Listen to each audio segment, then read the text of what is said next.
Pero vamos a ver qué impacto puede llegar a tener en El Salvador y también en nuestro país esta situación. Ya estamos en comunicación con Jorge Castro, quien es analista internacional, que suele salir con nosotros, ya es casi un amigo de la casa. Castro, ¿qué tal? ¿Cómo le va? Muy buenas noches. Los saludamos desde Norte Grande Federal, Natalice Sepúlveda y Miguel Alegre. ¿Qué tal? ¿Cómo están ustedes? Encantado. Igualmente, Castro, ¿cómo anda usted? ¿Cómo le impactó o cómo le cayó este triunfo aplastante de Bukele allí en El Salvador? Mire, el fenómeno Bukele es inseparable de la historia de El Salvador de los últimos 20 años.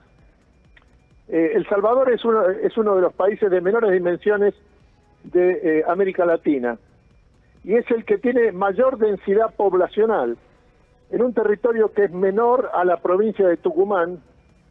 Hay 6 millones de personas que tienen el grado de densidad poblacional más elevado del continente. Al mismo tiempo, el otro dato fundamental a tomar en cuenta respecto a la situación salvadoreña es que de los 6 millones de salvadoreños que viven en su país, hay que sumarle más de 3 millones de salvadoreños que se encuentran en los Estados Unidos. El dato es que hay que tomar en cuenta en relación a este punto específico es el siguiente. El Salvador fue uno de los 2 países de América Central que experimentó un proceso de guerra civil extremadamente cruenta que duró más de 10 años, 12 años específicamente, y que junto con el de Nicaragua fue la expresión de la etapa final de la Guerra Fría y del enfrentamiento entre Estados Unidos y la Unión Soviética. En esta guerra civil de El Salvador, que duró desde 1980 a 1992, murieron más de 75.000 salvadoreños, que en ese momento había 4 millones de... La población salvadoreña era de poco más de 4 millones de personas. Y quedaron huérfanos en las calles, solos, desamparados por la muerte de sus padres o por la fuga de sus padres a los Estados Unidos.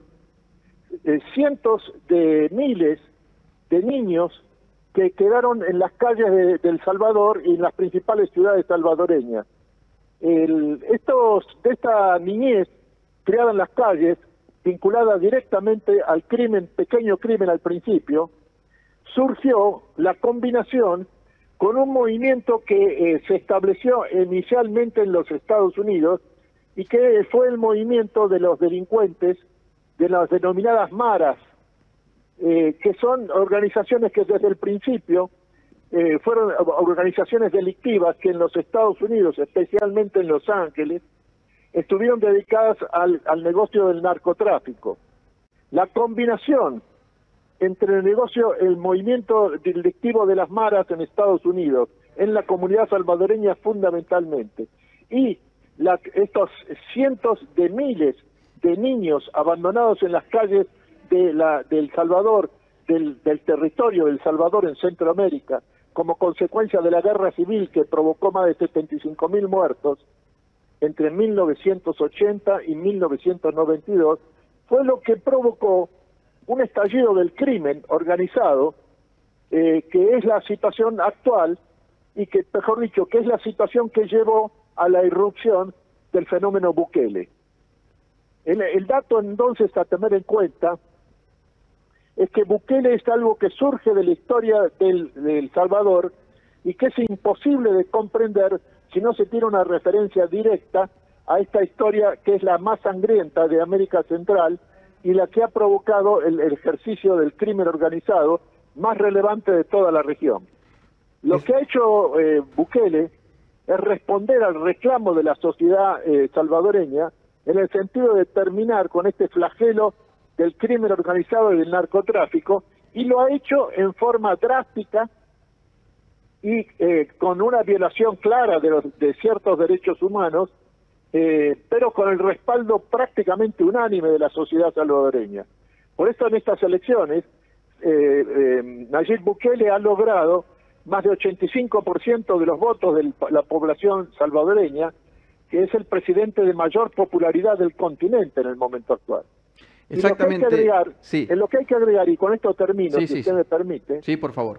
Es que el fenómeno Bukele es inseparable de la historia salvadoreña y por lo tanto imposible de traspolar a otros países de la región, por ejemplo, y en primer lugar la Argentina. Claro, eso es lo que le iba a consultar, Castro, porque bueno, inmediatamente después del triunfo, Bukele se comunicó con la ministra de Seguridad de la Nación, Patricia Bullrich, le ofreció inclusive ayuda ante cualquier situación y bueno, poder llevar adelante una serie de medidas contra la inseguridad. Igualmente estamos muy lejos en cuanto a la realidad que vive El Salvador a lo que vive nuestro país en ese sentido. Absolutamente, absolutamente.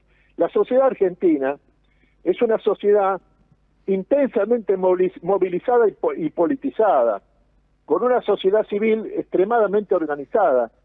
El número de organizaciones sociales que hay en la Argentina en todos los niveles es altísimo, es uno de los más elevados de América Latina y probablemente del mundo.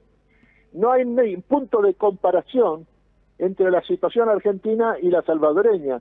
Y el hecho de que haya simpatías personales con respecto a las figuras políticas de un país o del otro, no tiene más significado que ese, precisamente el deseo de dar opiniones de carácter personal, pero que no revelan de ninguna manera la posibilidad de establecer una sinonimia política.